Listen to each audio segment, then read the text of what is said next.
خب بهش میگیم این عکسمو ادیت کن. رونالدو مسی رو کنار بذار، در حالی که میخندیم، توی یک هتل هستیم و نوشیدنی دستمونه. و اینم نتیجه کار. و یا اینکه میگیم حالا لباسامو برند کن و ساعت رولکس دستم کن. خب حالا میگیم عزیزم ببین، یکی عکس الانمه، یکی مال بچگیم.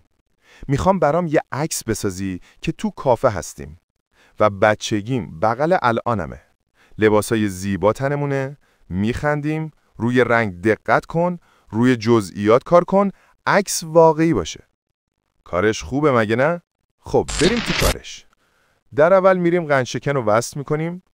سعی کنید IP آمریکا باشه، بالاخره بهتر در میاره کارو.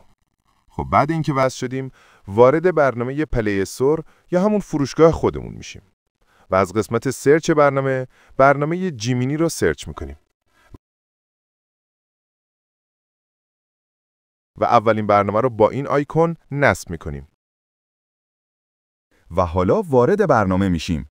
وقتی اولین بار وارد برنامه میشیم، ازمون یه جیمیل میخواد که با حساب گوگل ثبت نام میکنیم. کاری نداره، برای همین ویدیوشو نگرفتم که تایم ویدیو طولانی نشه. در شروع تصویرسازی، ابتدا گزینه ایمیج رو بزنید و با زدن بر روی اون گزینه به علاوه میتونید تصویرتون رو آپلود کنید. بعد انتخاب تصویر از حافظه گوشیتون میتونید پرامپت رو بهش بدید. به این خاطر انگلیسی میدم پرامپت، چون هوش مصنوعی بهتر درک میکنه. شما هم بدید بهتره، ولی از فارسی هم پشتیبانی میکنه. بعد از آپلود تصاویر و پرامپت، گزینه ارسال رو میزنیم و منتظر میمونیم تا درست بشه و بعد چند ثانیه درست میشه. خدایی کارش خوبه. اینم از این.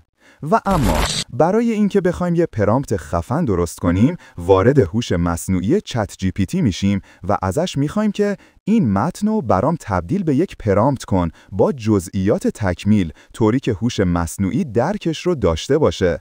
و بعد متن مورد نظرمون رو میدیم بهش و تمام. اینم از پرامپت. میتونید پرامپت رو کپی کنید و به جمینی بدید براتون عکستون رو درست کنه. راستی این برنامه‌ای که امروز معرفی کردم هم براتون به رایگان عکس تولید میکنه از متنی که میدید بهش. خیلی هم قوی و پرقدرته.